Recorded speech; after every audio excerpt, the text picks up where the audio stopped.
एक बार की बात है। एक गांव में एक औरत रहती थी। उसका नाम कमला था। उसका पति गांव में आलू पराठा बेचा करता था। फिर एक दिन उसकी किसी कारण मौत हो जाती है और कमला अकेली पड़ जाती है। उसके पति ने जितने भी पैसे जोड़े थे वो सब अब खत्म हो जाते हैं। हे भगवान, अब तो सारे जोड़े हुए पैसे भी खर्च हो गए। अब मैं घर खर्च कैसे चलाऊंगी? लगता है अब मुझे ही आलू पराठे की रेहड़ी लगानी होगी। लेकिन मेरे पास सामान खरीदने के तो पैसे ही नहीं है। फिर वो उधार में आलू खरीदने के लिए सब्जी मंडी जाती है। अरे भाई साहब, क्या आप मुझे 10 किलो आलू उधार दे सकते हो? मैं जल्दी आपका पैसा चुका दूंगी। अरे नहीं नहीं, उधार नहीं दे सकता। हर जगह बाढ़ आने की वजह से मंडी में आलू वैसे भी बहुत महंगा हो गया है। कमला बहुत सारे व्यापारियों के पास जाती है, लेकिन उसे कोई भी उधार में आलू नहीं देता। फिर वो परेशान होकर गांव वापस लौट रही होती है। कितना अच्छा होता अगर हमारा खुद का एक खेत होता। मैं खुद के आलू उगा लेती, बाहर से खरीदने भी नहीं पड़ते और मुनाफा भी ज्यादा होता। तभी कमला की नजर एक खंडहर के आगे खाली पड़ी जगह पर पड़ती है। वो जगह बहुत उपजाऊ दिख रही होती है, खेती के लिए एकदम सही। अरे, एक काम करती हूँ, इस खाली जगह पर ही आलू उगा देती हूँ। वैसे भी यहाँ कोई आता जाता तो है नहीं। कुछ ही दिनों में मेरे पास बहुत सारे आलू हो जाएंगे। एक बार मेरा काम धंधा चल गया तो फिर मंडी से आलू खरीद लूंगी। फिर यही सोचकर कमला उस खाली जगह के लालच में आकर वही आलू की खेती करने लगती है। लेकिन उसे ये नहीं पता था कि जिस जमीन पर वो आलू उगा रही है वो जगह श्रापित है। फिर कुछ ही दिनों में बहुत सारे आलू उग जाते हैं। लेकिन कमला जब भी कोई आलू तोड़ती तो आलू की जड़ में खून लगा होता। अरे, ये खून कैसा है? जब भी कमला कोई आलू तोड़ती तो उसकी जड़ से खून आने लगता। हे भगवान, ये क्या चक्कर है? हर आलू के साथ खून क्यों आ रहा है? अरे छोड़ो, कोई बात नहीं, इन्हें अच्छे से पानी से धो दूंगी। किसी को क्या ही पता चलने वाला है। फिर कमला खेत के सारे आलू तोड़कर अपने घर ले आती है और उन्हें पानी से धो लेती है। फिर अगले दिन से वो आलू पराठे की रेहड़ी लगाना शुरू कर देती है। आलू पराठा खा लो, 5 रुपए में 2 आलू पराठा। आओ आओ, जल्दी आओ, सबसे सस्ता यही पाओ। इतना सस्ता आलू पराठा देखकर उसकी दुकान के आगे लाइन लग जाती है। अरे वाह वाह, आज तो मजा ही आ गया। इतने सारे लोग, वाह वाह वाह। फिर आसपास की रेहड़ी वाले सोच में पड़ जाते हैं कि ये इतना सस्ता आलू पराठा कैसे बेच रही है। पहले ही दिन कमला की बहुत अच्छी कमाई होती है, लेकिन उसे क्या पता था कि उसके आलू पराठे की वजह से पूरा गांव तबाह होने वाला था। फिर आधी रात होते ही, आह, अरे बहुत दर्द हो रहा है। आह, अरे क्या हुआ जी? अरे यार, 5 रुपए के 2 आलू के पराठे खा लिए, तब से पेट में बहुत दर्द हो रहा है।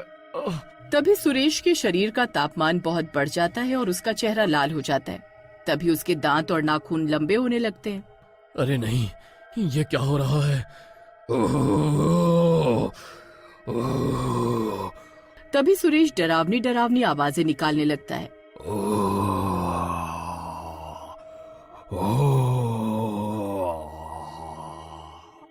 अरे कमबख्त, ये कैसी डरावनी डरावनी आवाजें निकाल रहा है? हे भगवान, ये नहीं क्या हो रहा है? तभी सुरेश देखते ही देखते भूत बन जाता है।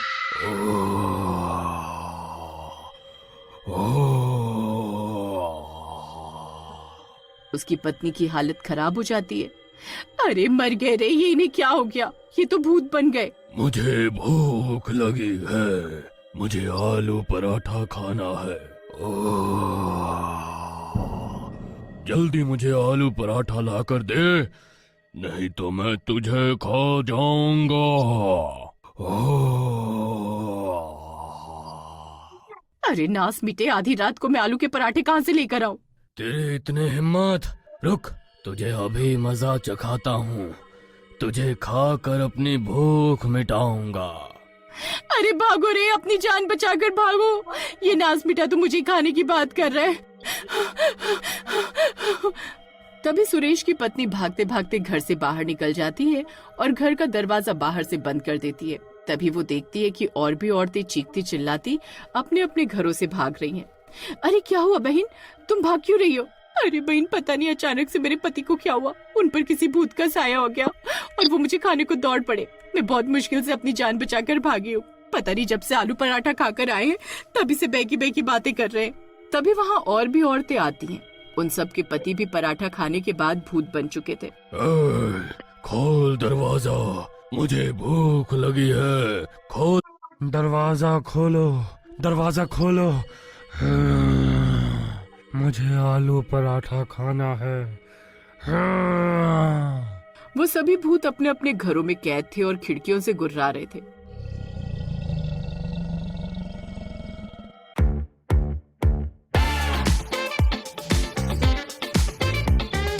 की पत्नियां एक साथ इकट्ठा हो जाती हैं और पड़ोसन की छत पर जाकर छुप जाती हैं और पूरी रात वहीं छुपी रहती हैं। वो भूत पूरी रात दरवाजा तोड़ने की कोशिश करते हैं लेकिन नाकाम रहते हैं। तभी सुबह होने पर सुरेश के घर दूध वाला आता है। दूध ले लो, दूध वाला। अरे आज सुनीता भाभी दरवाजा क्यों नहीं खोल रही? सुनीता भाभी, अरे दूध ले लो। अरे ये दरवाजा तो बाहर से बंद है। एक काम करता हूँ, दरवाजा खोलकर दूध अंदर रख देता हूँ। अगर बाहर रख कर जाऊंगा तो गली के कुत्ते सारा दूध पी जाएंगे। फिर दूध वाला दरवाजा खोल देता है। तभी उसकी आंखें फटी की फटी रह जाती हैं।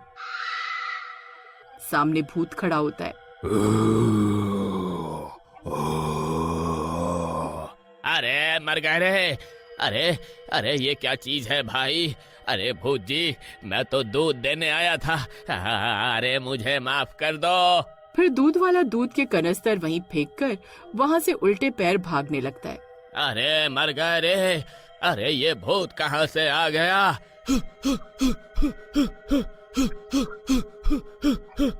अरे नहीं, ये दूध वाले ने तो दरवाजा ही खुला छोड़ दिया, अब क्या होगा? फिर भूत गुर्राता हुआ घर से बाहर निकल जाता है और अपने साथी भूतों को भी उनके घरों से आजाद कर देता है। अब वो सब भूत गांव की सड़कों पर घूम रहे होते हैं। अरे सुनीता बहन, अब क्या होगा? ये कमबख्त सारे भूत तो आजाद हो गए। तभी कमला भी अपनी रेहड़ी लेकर घर से निकल पड़ती है। कल तो मजा ही आ गया, बस आज भी कल जितनी कमाई हो जाए तो मजा आ जाएगा। फिर कुछ देर में कमला भी अपनी जगह पहुंच जाती है और रेहड़ी लगाकर ग्राहकों को आवाज देने लगती है। आओ आओ, आलू पराठा खाओ, 5 रुपए के दो, इतना सस्ता और कहीं नहीं मिलेगा। जल्दी आओ और जल्दी पाओ। तभी वो सारे भूत कमला की रेहड़ी के पास आ जाते हैं। उन्हें देखकर कमला के होश उड़ जाते हैं। अरे मर गई रे, ये इतने सारे भूत कहाँ से आ गए? हाय, अब मैं क्या करूं? ओ कमला, जल्दी से आलू पराठा खिला। मैं कल रात से इसे खाने के लिए तड़प रहा हूँ।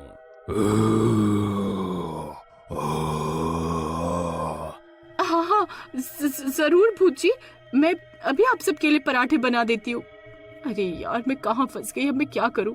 अगर मैंने कोई भी होशियारी दिखाई तो ये सब मिलकर मुझे ही खा जाएंगे। वहीं दूसरी तरफ सुरेश की पत्नी बाकी सब औरतों को लेकर जंगल में तांत्रिक के पास जाती है और उसे सारी बात बताती है। तांत्रिक अपनी शक्तियों से सब देख लेता है। ये सब उस कमला के लालच की वजह से हो रहा है। उसने सबको श्रापित आलू खिलाए हैं, जिसकी वजह से सब लोग भूत बन रहे हैं। तुम औरतों को मेरा एक काम करना होगा। फिर तांत्रिक उन औरतों को अपनी तरकीब के बारे में बताता है। वहीं दूसरी तरफ भूत कमला की रेहड़ी पर पराठे बनने का इंतजार कर रहे होते हैं। कमला, जल्दी पराठा बना, नहीं तो तुझे ही खा जाएंगे। आज का दिन ही खराब है, एक तो बोनी भी नहीं हुई, ऊपर से नाच पीटे भूत फ्री का खाना खाने आ गए। तभी वो औरतें दबे पांव आती हैं और कमला की रेहड़ी के पास रखी आलू की बोरी को उठाकर भागने लगती हैं। भूत ये देखकर हैरान रह जाते हैं। बेवकूफ औरत, ये आलू की बोरी कहाँ लेकर जा रही है? रुक। अरे सुनीता बहन, जल्दी भागो, ये कमबख्त भूत हमारे पीछे ही आ रहे हैं। अरे मैं तो लुट गई, बर्बाद हो गई, मेरे तो आलू ही चोरी हो गए। फिर कमला भी उन औरतों के पीछे भागने लगती है। फिर वो सब औरतें भागती हुई तांत्रिक के पास पहुंचती हैं। वहाँ तांत्रिक ने हवन तैयार किया होता है, उसमें आग जल रही होती है। तांत्रिक बाबा, आपके कहने पर हम सारे आलू ले आए हैं। बहुत बढ़िया, जल्दी से ये सारे आलू इस हवन कुंड में डाल दो। फिर सुनीता आलू की बोरी को हवन कुंड में डाल देती है। आलू जलते ही वो सारे भूत तड़पने लगते हैं। अरे ये तूने क्या कर दिया? फिर देखते ही देखते उन सब आदमियों से भूत का साया हट जाता है और वो सब ठीक हो जाते हैं। अरे वाह वाह, मैं तो ठीक हो गया। कमला, ये तुमने ठीक नहीं किया। तुम्हें उस खंडहर के खेत से दूर रहना चाहिए था। जी मुझे माफ कर दो, मेरे लालच की वजह से ये सब हुआ है। मैं आगे से ऐसा कुछ नहीं करूँ।